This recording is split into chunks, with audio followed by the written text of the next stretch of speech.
Hello guys, welcome to my YouTube channel. Today we are going to talk about increased intracranial pressure and its causes and the complete management. Before going to our topic, I would like you to please subscribe to my channel and hit the like button if you like my content. So let's start. So what is ICP? ICP is the pressure exerted by the fluids such as CSF inside the skull on the brain tissue, and normal ICP range is 5 to 20 and 3 to 15 millimeter mercury. So you must be thinking, what is CSF? So CSF is a clear colorless fluid found inside our brain and spinal cord, and CSF function as a cushion our brain from the trauma, protect us from the trauma, and give nutrients to our brain cell and remove the waste products.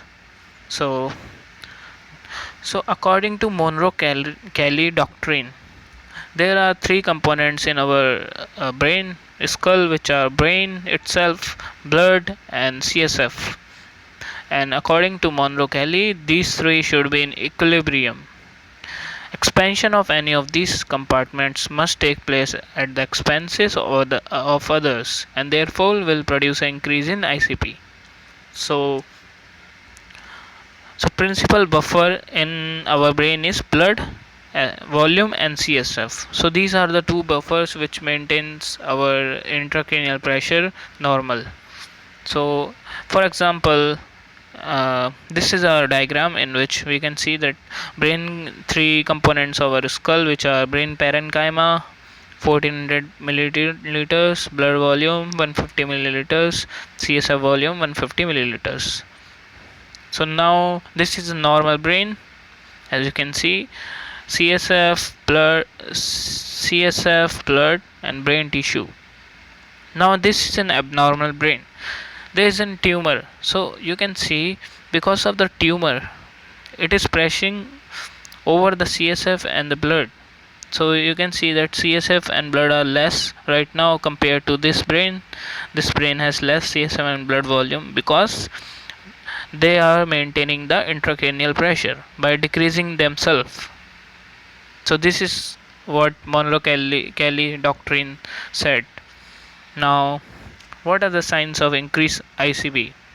So whenever you have a patient with increased ICP, he will have a headache. First sign is headache, and then he will be having projectile vomiting and nausea, and sometimes fourth and sixth cranial nerve palsy. LR, lateral rectus, is controlled by fourth nerve, which is trochlear nerve, and sixth is abducens nerve, which controls the superior oblique. And sometimes pupil are dilated, but here is the important thing to always see: papilledema. The patient, we have to do the fundoscopy to check for papilledema. It is an specific indicator of ICP, increase ICP.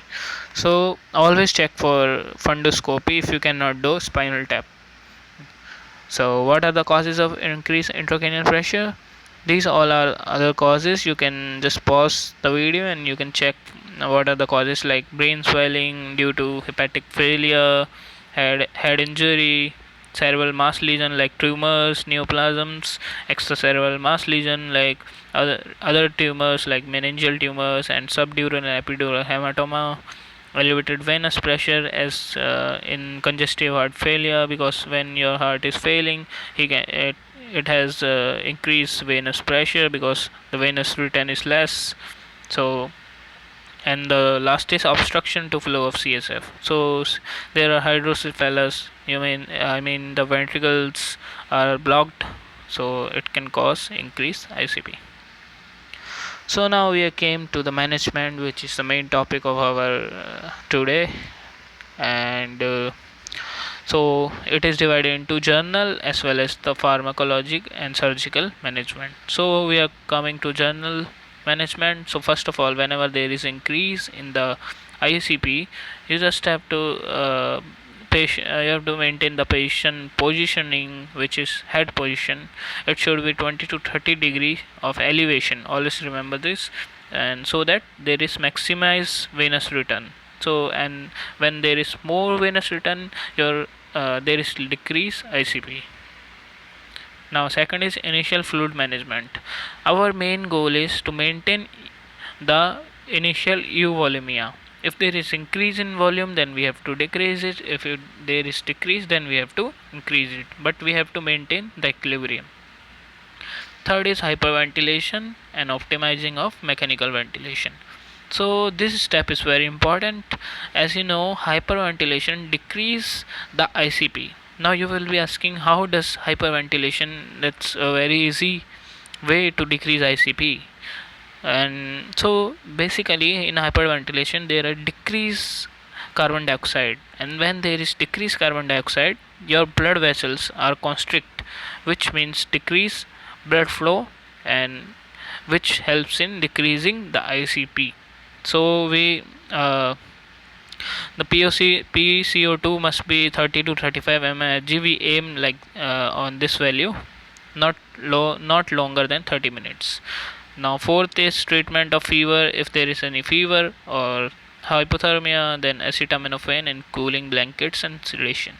Fifth is blood pressure control. If the patient's blood pressure is high or low, we have to maintain the equilibrium again. So CPP, which is cerebral perfusion pressure, must be kept higher than 60 for so that brain cannot get ischemia due to increased ICP, so that brain tissue should be oxygenated. Now 6 is corticosteroid. It only reduces vasogenic edema related to neoplasm infections. So we are done with general management.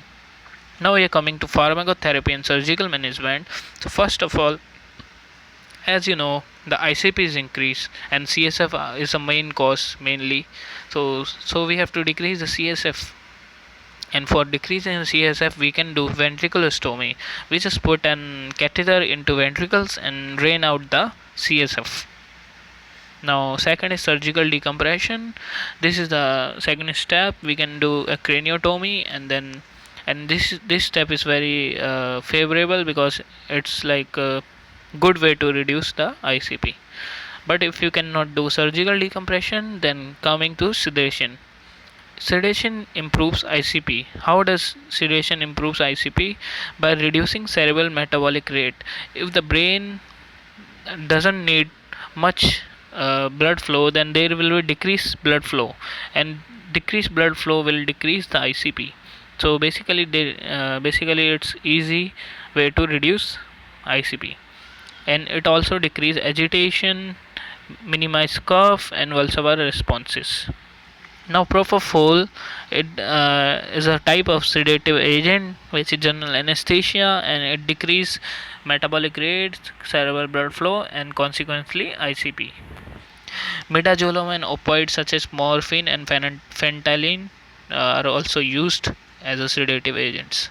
Now fourth is hyperosmolar therapy. Everybody knows about it. Like whenever the teachers is asking what's the uh, treatment of increase ICP, everyone is saying mannitol, or hyperosmotic agent like that. So this is the fourth step. We just gave mannitol, which is an hyperosmolar drug, and then it will decrease and you know already that uh, fluid will move through area of low osmolarity to an area of high osmolarities. So that's the basic concept of this therapy. So therefore increase in plasma osmolarity decreases the brain parenchymal fluid volume. Fifth is barbiturate coma. This is saved for refractory cases of increased ICP which cannot be treated by other therapies, and in which we give pentobarbital. It basically do the same thing as sedations. It decrease the cerebral metabolic rate, leading to a decrease in cerebral blood flow, cerebral blood volume, and thus ICP. So basically metabolic rate is decreased by all sedatives, here also and here also, which will eventually lead to decreased blood flow and then decrease ICP. So that's all for today, and this is the table. I have taken it from the current medical diagnosis and treatment 2020 book from Lange, and this is a protocol in that book. Step 1 is surgical decompression, craniotomy I already told. Step 2 sedation, here propofol, phenytoin, midazolam, these all are I already discussed about it. Step 3 is hyperventilation by mannitol or in this, and there are next is step 4 barbiturate coma, and step 5 is therapeutic hypothermia. So these all are table, you can pause them and read them. So so thank you for listening to me as always, and please subscribe to my channel because I'm doing very much hard work. I also study, and then I also make videos sometimes to help you and other guys. And thanks for listening to me. Thank you. Have a great day.